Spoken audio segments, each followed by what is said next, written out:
Hi అండి, అందరికీ నమస్కారం. Welcome to my channel. ఈ వీడియోలో ఏపీ ప్రభుత్వ పెన్షనర్లందరికీ ఇప్పుడే అందిన తాజా వార్త పూర్తి వివరాలు వీడియోలో తెలుసుకుందాము. వీడియోని ఎక్కడే కానీ స్కిప్ చేయకుండా ఎండ్ వరకు చూసేయండి. అప్పుడే ఇన్ఫర్మేషన్ పూర్తిగా అర్థమవుతుంది. వీడియో చూస్తున్న ప్రతి ఒక్కరు వీడియోకి లైక్ చేయండి ఫ్రెండ్స్. ఈ వీడియోని తోటి పెన్షన్ మిత్రులతో అయితే షేర్ చేయండి. కొత్తగా మన ఛానల్ చూస్తున్నవారు ఇంకా ఎవరైనా సబ్స్క్రైబ్ చేసుకున్నట్లయితే వెంటనే మన ఛానల్ని సబ్స్క్రైబ్ చేసుకోండి. దీని ద్వారా నేను చేసే ప్రతి ఒక్క వీడియో మీ వరకు రీచ్ అవుతుంది. ఇక ఆలస్యం చేయకుండా వివరాల్లోకి అయితే వెళ్ళిపోదాము. ఫ్రెండ్స్, ఇక విషయానికి వచ్చినట్లయితే కేంద్ర ప్రభుత్వ పెన్షనర్స్ రూల్స్లో ఇటీవల చేసిన మార్పులు వాటి రాజ్యాంగబద్ధత మరియు ఉద్యోగుల హక్కులపై తీవ్ర చర్చనీయాంశంగా మారాయి. మరీ ముఖ్యంగా విశ్రాంత ఐఏఎస్, ఐపీఎస్ మరియు ఐఎఫ్ఎస్ అధికారులకు సంబంధించి ఎస్-30 కేసు నేపథ్యంలో ఈ మార్పులు జరిగాయని సంఘాల నాయకులు ఆరోపిస్తున్నారు. ఈ వివాదం ఢిల్లీ హైకోర్టు నుంచి సుప్రీంకోర్టు వరకు వెళ్లే అవకాశాలు కనిపిస్తున్నాయి. ఈ మొత్తం వ్యవహారాన్ని వివరంగా పరిశీలిద్దాము. వివాదానికి నేపథ్యం ఎస్-30 కేసు అంటే ఏమిటి? కేసు ప్రారంభం తమ కంటే జూనియర్లు 2006 నాటి పే స్కేల్స్ బహుశా 6వ వేతన సవరణ సంఘం సిఫార్సుల ప్రకారంగా ఎక్కువ పెన్షన్ పొందుతున్నారని ఆరోపిస్తూ కొందరు విశ్రాంత ఐఏఎస్, ఐపీఎస్ మరియు ఐఎఫ్ఎస్ అధికారులు ఎస్-30 గ్రూప్గా పరిగణించబడుతున్నవారు 2009లో కేసు దాఖలు చేశారు. ఇది పెన్షన్ లెక్కింపులో సమానత్వపు సూత్రం ఉల్లంఘించబడిందనే వాదనపై ఆధారపడింది. కోర్టు తీర్పులు 2014లో ఈ అధికారులకు అనుకూలంగా తీర్పు వచ్చింది. దీనిపై ప్రభుత్వం సుప్రీంకోర్టును ఆశ్రయించగా అక్కడ ప్రభుత్వ అప్పీల్ కొట్టివేయబడింది. మరలా ఈ అధికారులు ఢిల్లీ హైకోర్టులో కేసు వేయగా 2024లో వారికి అనుకూలంగా తీర్పు వచ్చింది. బకాయిలతో అంటే అరియర్స్తో సహా సవరించిన పెన్షన్ చెల్లించాలని కోర్టు ఆదేశించింది. కోర్టు ధిక్కరణ కేసు నిర్దేశిత గడువులోగా బకాయిలు చెల్లించకపోవడంతో అధికారులు 2025 ఫిబ్రవరిలో అంటే ఈ ప్రభుత్వంపై కోర్టు ధిక్కరణ కేసు వేశారు. అప్పుడు ప్రభుత్వం గడువు కోరగా కోర్టు 4 వారాల వరకు గరిష్టంగా సమయం ఇచ్చి బకాయిలు చెల్లించి ఏప్రిల్ 8, 2025 నాటికి కోర్టుకు నివేదించాలని అయితే ఆదేశించింది. సో ప్రభుత్వ అస్త్రము పెన్షనర్ రూల్స్ సవరణ. ఈ న్యాయ పోరాటం కొనసాగుతుండగానే కేంద్ర ప్రభుత్వం ఒక కీలకమైన చర్య తీసుకుంది. సో మార్చి 24, 2025 సారీ ఫ్రెండ్స్ మార్చి 29, 2025న సో కేంద్ర ప్రభుత్వము 1972 నాటి సెంట్రల్ సివిల్ సర్వీసెస్ రూల్స్ మార్పు చేస్తూ ఒక చట్టాన్ని తీసుకొచ్చింది. సో ఏప్రిల్ 8వ తేదీన జరిగిన విచారణలో ప్రభుత్వ న్యాయవాది కోర్టుకి కొత్త చట్టం గురించి తెలియజేశారు. ఈ చట్టంలోని సెక్షన్ 150 ప్రకారంగా పెన్షన్ సవరణ ఏ తేదీ నుంచి అమలు చేయాలో నిర్ణయించే పూర్తి అధికారాలు ప్రభుత్వానికి ఉన్నాయని వాదించారు. దీని అర్థం పెన్షన్ రివిజన్ అనేది పే రివిజన్ కమిషన్ సిఫార్సులకే పరిమితం కాకుండా ప్రభుత్వం స్వయంగా నిర్ణయించుకోవచ్చనేది వారి వాదన సారాంశము.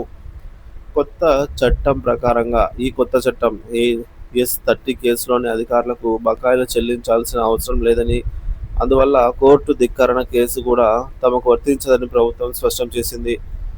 ఢిల్లీ హైకోర్టులో ఆసక్తికరమైన వాదనలు. ఏప్రిల్ 23వ తేదీన విచారణ. ఈ విచారణకు ప్రభుత్వం తరఫున సొలిసిటర్ జనరల్ స్వయంగా హాజరయ్యారు. సింగిల్ బెంచ్ ఈ కేసును కొట్టివేయాల్సింది కానీ మరలా డివిజన్ బెంచ్కు రెఫర్ చేయడం సరికాదని వాదించారు. 1972 పెన్షన్ రూల్స్ను సవరించి చట్టం వేసినందున ఎస్-30 కేసు చెల్లుబాటు కాదని పునరుద్ఘాటించారు. ఎస్-30 అధికారుల తరపున న్యాయవాది వాదనలు. ప్రభుత్వం 4 వారాల్లోగా బకాయిలతో సహా చెల్లిస్తామని కోర్టుకు హామీ ఇచ్చి ఇప్పుడు రూల్స్ మార్చామని చెప్పి చెల్లించకపోవడం కేసు చెల్లదని చెప్పడం సబబు కాదని వాదించారు. సో కేసు పునఃప్రారంభం అవుతున్నందున దీనిని బెంచ్కు రిఫర్ చేసే అధికారం కోర్టుకుందని స్పష్టం చేశారు.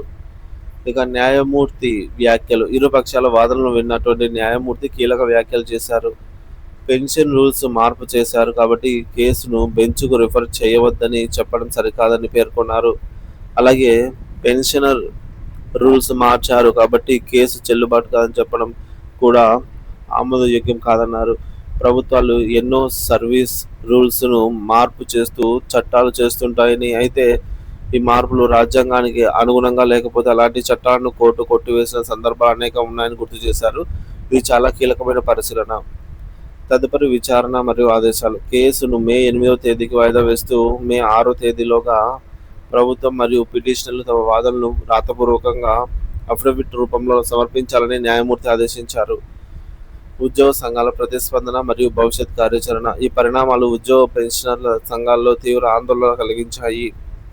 మే 2వ తేదీన కేంద్ర ప్రభుత్వ ఉద్యోగ పెన్షనర్ సంఘాల నాయకులు సమావేశమై 1972 పెన్షన్ రూల్స్లో చేసినటువంటి మార్పులపై చర్చించారు మరియు భవిష్యత్ కార్యాచరణ ప్రణాళికను రూపొందించారు. సో ఈ రూల్స్ సవరణను వ్యతిరేకిస్తూ దేశవ్యాప్తంగా జిల్లా కేంద్రాల్లో ఆందోళనలు చేపట్టాలని నిర్ణయించారు. సుప్రీంకోర్టును ఆశ్రయించే యోచన. అవసరమైతే ఈ పెన్షన్ రూల్స్ సవరణ రాజ్యాంగబద్ధతను సవాలు చేస్తూ సుప్రీంకోర్టులో కేసు వేయాలని కూడా వారు ఈ సందర్భంగా నిర్ణయించుకున్నారు.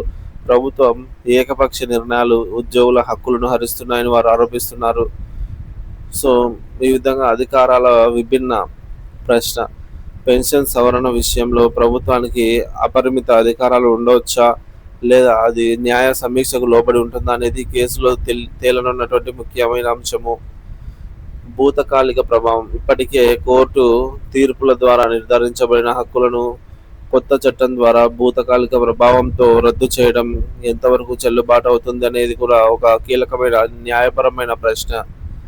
ఉద్యోగుల విశ్వాసంపై ప్రభావం. ప్రభుత్వాలు తమకు అనుకూలంగా రూల్స్ను మార్చుకుంటూ కోర్టు తీర్పులను నిర్వీర్యం చేసే ప్రయత్నం చేస్తే అది న్యాయ వ్యవస్థపై మరియు ప్రభుత్వ విధానాలపై ఉద్యోగుల విశ్వాసాన్ని దెబ్బతీస్తుంది.